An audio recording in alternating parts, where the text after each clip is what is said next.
Hello, anti-novelists, Lilligans, curious onlookers, and friends. Welcome to this episode of Zettelkasten for Fiction, where imagination finds order, the book that I'm writing for you to help you get your writing done. We've been talking about world building, we've been talking about research-driven writing, and we've been talking a little bit about how to choose and edit out the pieces of your story.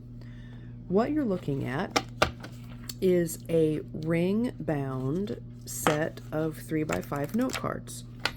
You know, if you've been following along with me, that orange is the color of my bad guys. So this is a high-level look at developing the ecosystem of my contagonists and my antagonists and my villains. I'm going to put a pin in that because we'll come back to the different kinds of bad guys. But suffice it to say, when I started building my novel world, I needed to use my Zettelkasten in such a way that I could start building out different levels of bad guy, because my story doesn't just have a protagonist and an antagonist. A simple A to Z story follows that structure, and that's perfectly fine and good. That's just not the book that I wanted to write. I want to write a series that works up the chain of bad guys in order to get at the mega level mega bad guys at the end of it. So we have to build that out. This is what that looks like. Forgive me, those of you who are going to read the books, there may be spoilers here, but I've tried to keep the details kind of vague. So I'm dealing with a systemic antagonist. That means that it's not just one guy, okay? It revolves around systems of our life having been infiltrated or in some way poisoned by a very high level bad force. Because of that, it makes the tension really good and ramps up the conflict in a great way. So the way that I've done that is I started with the Prussian model of education. And I'm not going to go into super details about that. If you want to check it out, go down the rabbit hole. It's wicked fun and great reading. And it even gets into crazy conspiracy territory, which I can't help it. I just love reading that stuff. It's high fun for me. So when I started reading about this model, I started thinking, how can I really ramp up the tension for my characters? Well, what if every part of their lives is in some way infiltrated, for lack of a better word, or influenced by this force that wants to achieve ultimate power? Is this idea unique to me? Heck no. Everybody from Marvel to Bugs Bunny has big systemic bad forces. But I thought this would work for my story. So what I did was I started with the Prussian model of education, and I started to abstract that out into other areas. So in my 7132s over in my note box, I just lined out for myself, what could that look like?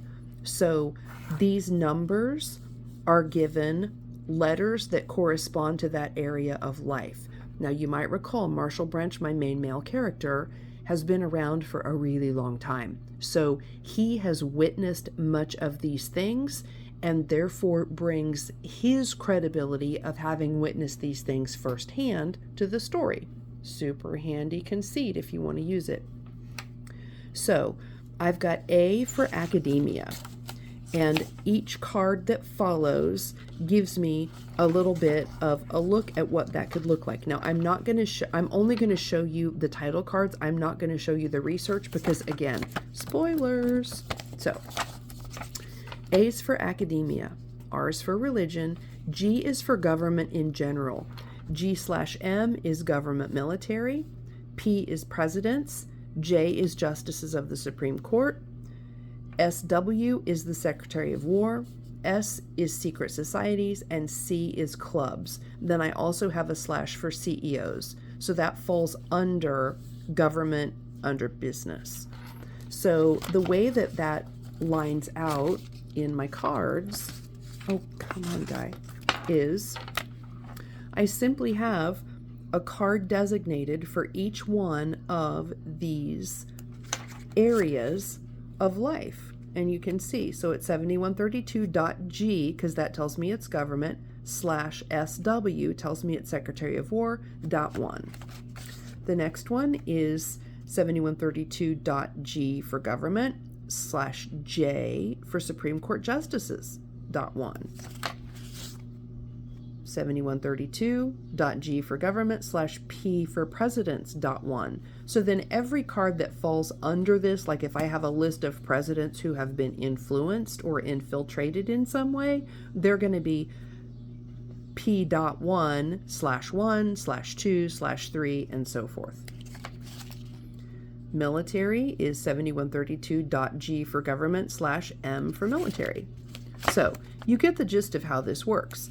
This just helps me identify in my card structure what I'm working with. So for example, when I'm dealing with the Royal School of Needlework, there's a little bit of a religious component there. So I may have an RSN, Royal School of Needlework, card maybe in the religion section because that has play in the story.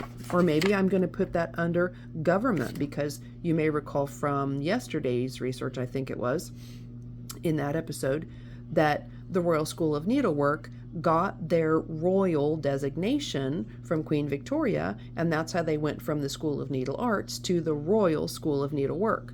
So see how those things fit together? But in a word, that's just how I lined out for myself what areas of life could these big bad guys potentially infiltrate or influence that could then be used by me, the author, to apply pressure to my characters, either personally, maybe in their work, or maybe just in the course of the story for various reasons. So that is a quick look at taking something like your bad guy and breaking it down into the areas where you might be able to find an application, and then using those areas as a way to start building out that story research. Now, Stephanie Ann over in LiLLiPub asked me a great question, which is, I could organize forever. How do you know when to go from organization over to the writing? Well, it actually works itself out, and that's the truth. Once you get the research going and you start getting the ideas and you start lining out your note cards and making those reference notes to yourself across the bottom about how this bit of information might be used, pretty quickly you're ready to dive in and get that writing done, because number one, you want to get the words on the page so that you don't lose the idea.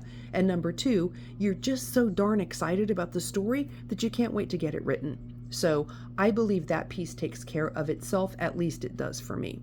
So that is a look at how you start building out an environment of bad guys, conflict, or antagonists in order to put pressure on your characters to drive the story forward. So I will leave you there for today. I'm going to put these bad guys back over in my box. I will leave the ring attached because I like having these cards together. And then the other cards that inform them go behind, but we'll visit that another time. For our purposes here, this is a wrap of this episode on building out your system. So this qualifies as world building, it qualifies as research-driven writing, and it also falls under writing process. So this is kind of a beefy concept if you really start thinking about it and breaking down those things that you need as the component parts of building and writing your story. So I will leave you to it. As always, I thank you for your time because I know that is your most precious resource and I do appreciate it. And I also thank you to all of my new subscribers. You guys are awesome. I love having you here with me. I will keep writing. I am currently at, let's just check it out, 23,545 words today. I had a 0 day yesterday. I did not get any words written. So today I will get this video uploaded and I will get back to the writing so that I can help you get your book written. I will see you tomorrow.